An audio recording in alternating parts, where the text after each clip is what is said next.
Hey y'all, welcome to Lion's Den Tarot. My name is Camille and I'll be doing the monthly tarot for all Geminis. And that is every single Gemini out there for the month of August. And I'm talking about Sun, Moon, and Rising Gemini, okay? And now you all keep in mind, Geminis, timing is fluid, okay? So if something you hear today fails to resonate in August, it still may resonate in the future. And if you are here watching this monthly reading, it's something you need to know, okay? Starting with the Work Your Life Oracle deck. Thank you, Spirit Guides, Angels, Ancestors, and God. What do all Geminis need to know for the month of August? Star Mother. We got that for the daily yesterday. Okay, now Star Mother. And Lemuria, Gemini. Creating heaven on earth. It's happening. Okay. Thank you, Ancestors, Spirit Guides, Angels, and God. What else do Geminis need to know for the month of August 2021? All right.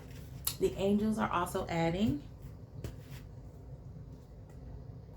forgiveness.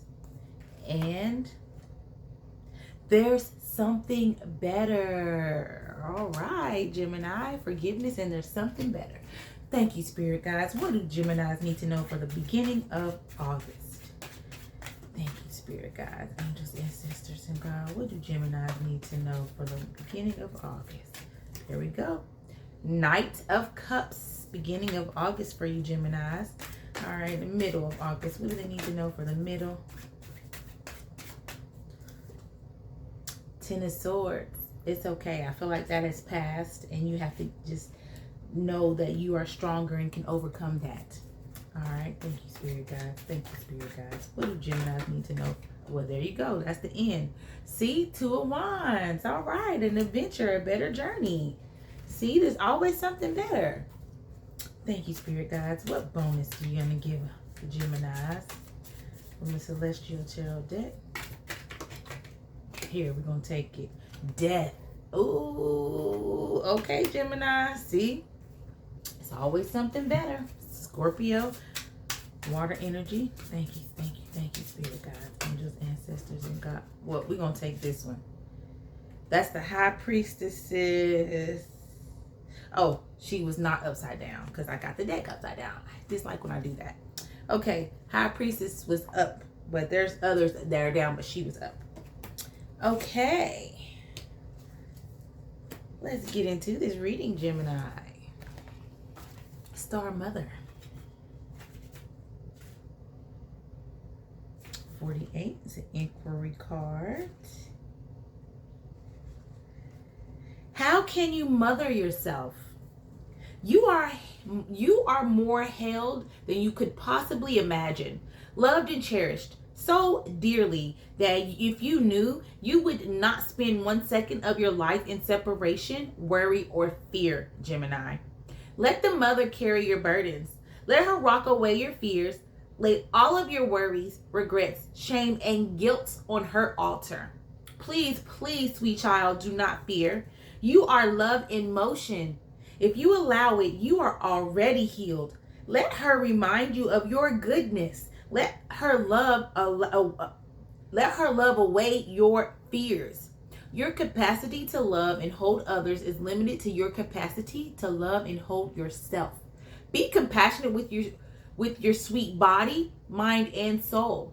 Treat yourself like the beautiful spirit that you truly are. Remind yourself that you are doing your best and try not to carry it all on your own. You have got this, and the mother has got you. Let her broad arms take away your burdens. Let her lift the weight of the world off your shoulders. Forgive yourself, my dear sweet child of the earth.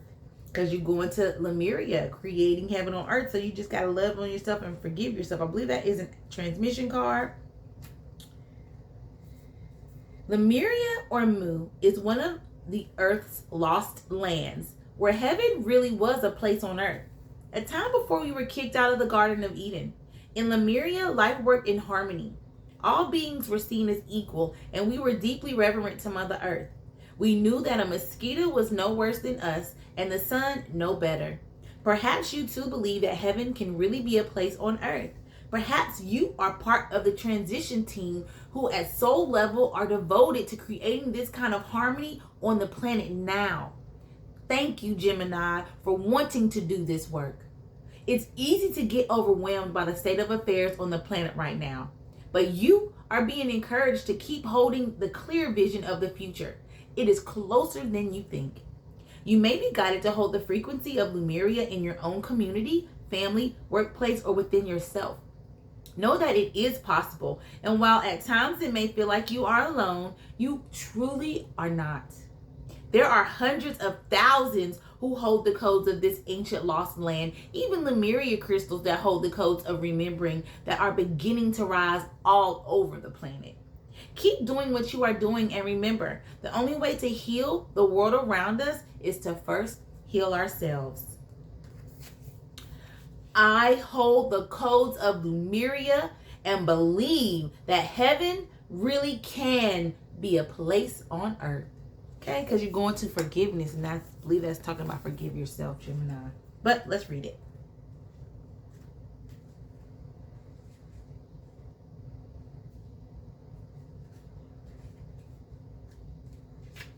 Well, if I can get to it. Forgiveness can work miracles. When you release the past, a weight is lifted from your shoulders and a sense of freedom washes over you. Ask your angels to help you let go of sadness or pain caused by others so that you can be free. This card can also refer to a need of self-forgiveness. It's time to let go of any guilt you are holding on to regarding past mistakes you may have made. Give yourself credit for having tried your best, even if the results weren't what you would have liked. Focus on the changes you've made since that have made you a better person, and because there's something better out there for you.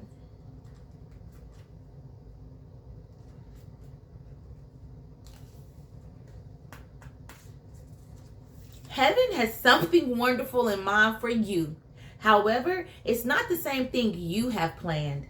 Ask yourself, what would you rather have? The very thing you're asking for, or something that would make you much happier and more fulfilled, Gemini? Sometimes the divine has joys in store for us that we can never imagine on our own. Open your mind and heart to the possibility that you deserve even more than what you're asking for. Trust your angels to guide you in a new and exciting direction, because the beginning of the month, you've got the Knight of Cups, which is love and water energy. This gentle, imaginative knight is romance personified.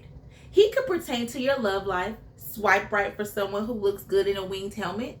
But relationships aren't his only forte. Au contraire, the romance he exudes is an attitude of being in love with life itself. He reminds you that it's okay to be sensitive, fun to be generous, and with the help of a few learning annex classes, easy to be poetic. To accept his invitation is to embark on a quest of utmost importance, the search for your own personal grail, Gemini. That grail, your most priceless treasure, is a radically, shamelessly open heart. Here's the affirmation.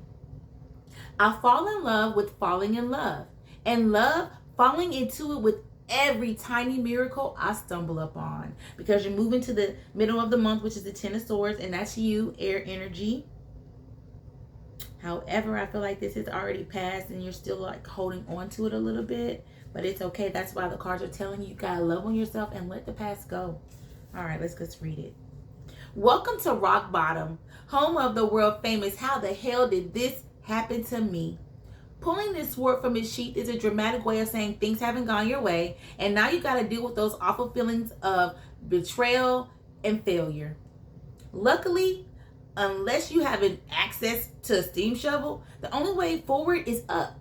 And thank the universe, or whatever you're thinking these days. Things should start getting better now, because the ugliest part already happened.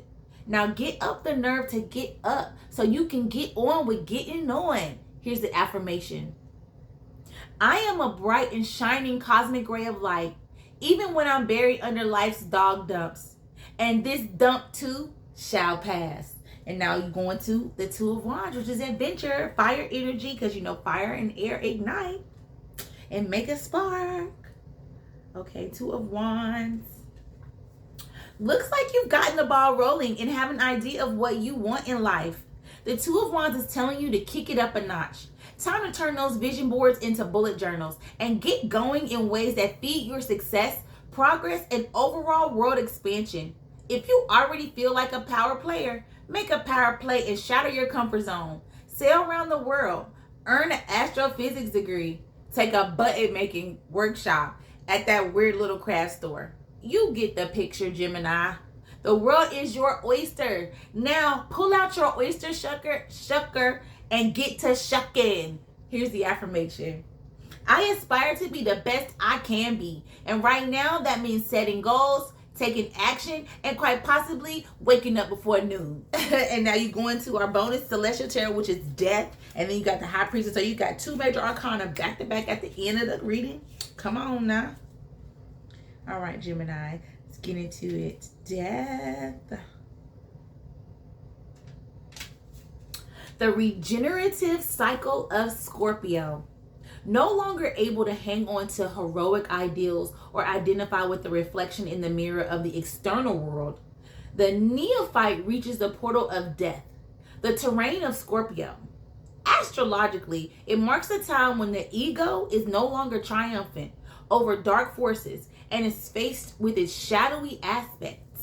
Scorpio marks the entrance to the underworld where ghosts, secrets, and denials of the past are stored. Hecate is the great goddess of the cycle of death and rebirth, and our guide during this phase of descent. As the goddess of crossroads, we meet her when a phase of our life is ending, or when we must face the inevitable truth of any situation. Out of the burial ashes rise the phoenix, an omen of rebirth and renewal. And you see that? Phoenix rising. And you got the high priestess in the ethereal visions. Hey.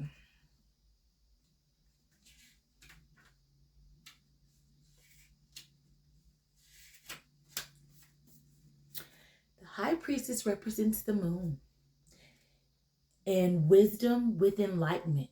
She is in between two worlds and embodies the eternal feminine spirit. She is the guardian of the unconscious, who guides us to look inward and listen to our own feelings and intuition. Your subconscious is trying to tell you something. You got to hold on to the wisdom, You got to hold on to the wisdom that you've been learning, and you got to keep a serenity and keep a little bit of a mystery to yourself, okay? So come on, Gemini, let's just get into this reading. It's time to love on yourself. Like, this whole reading is telling you that you can create heaven on earth within. You have got to forgive yourself. Forgive yourself for any past mistakes that you may have created or that you felt like you dealt with in the past. And you've just got to know that there's always something better out there for you. You are a child of the source, of the God. You have him in you. You've got to realize that you can create anything that you choose, okay? And now the first of the month of August is telling you more love. Love, love, love on yourself, okay? And love everything in the world that you see, every tiny miracle, the sun, the hawk, the moon, and just know that whatever that Ten of Swords was, it's okay to feel through your feelings, because that's what helps you with maturity, like the high priestess is saying. Feel through that feeling with maturity, okay? And you've got to let that go, because you got a big journey ahead of you. You got a lot of things coming for you, Gemini. So just be mindful of that. Love yourself. Take a break when you need it, okay? But most importantly, the world needs you to know who you are, so that way you can touch the world, all right? Create heaven on earth. It's go time, Gemini. Thank you so much for coming to Lions Den Tarot. Y'all make sure y'all follow me on Instagram. It's Lions_Den_Tarot. And please subscribe to my YouTube channel. It's Camille in the Lions Den. Gemini, thank you for giving me your energy. Sun, moon, rising. You guys, it's go time.